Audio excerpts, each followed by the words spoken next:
রক্ত বেচা বোনেরে গরু গোস্ত দিয়ে খাওয়াইছি। ওরা কাপড় চোপড় কিনে দিছি 4,000 টাকা রক্ত বেচে। আচ্ছা, মা মারা গেছে হলো মানে বাস অ্যাক্সিডেন্ট, এর 2 দিন পর আব্বা আরেকটা বিয়ে কইরাল।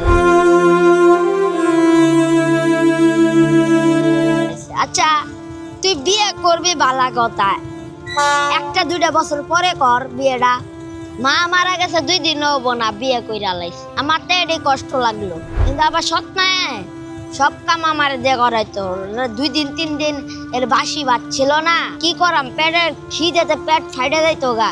এই বাসি ভাত বাসি তরকারি খাওয়াইতো, আর আমার পাও শ্রীকল দিয়ে বাইন্ধা রাখতো।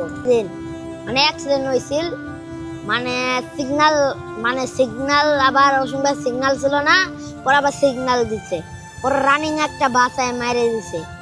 পরে আবার আমার মায়ের অপারেশন করতে 10-15 হাজার টাকা লাগতো। আব্বা তো চাইছিলাম, আব্বা না দিয়া নেশা করতে গেছে গা। পরে আমি কইলাম, মা তুমি তাহলে না পাইছে আমার কিডনি বিক্রি করে তোমার বাসায় আলাই। না বাবা, আমার মরার টাইম তো হয়েই গেছে, তাহলে তুই পারলে আমার একটা কথা রাখ, তুই তোর ছোট বোনটারে কোনোদিন কষ্ট দিস না।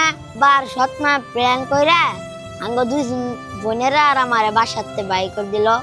বোনের বয়সী 5, ওর সঙ্গে বয়স ছিল আমার 8। পরে আমরা স্টেশনে আইছি, এনে 2 বছর ধরে থাকছি। জেলখানাতে যাইয়া দেখি পুলিশ পাগল, আসামিরা চাইপা ধরে পেন্সিল বোতল। পাবে না ওই পাগলের কারখানা, দুনিয়াটা পাগলের খাস্তানা। আমার নাম বাদশা, ডাক নাম বাদশা, আপন নাম হলো রাইহান।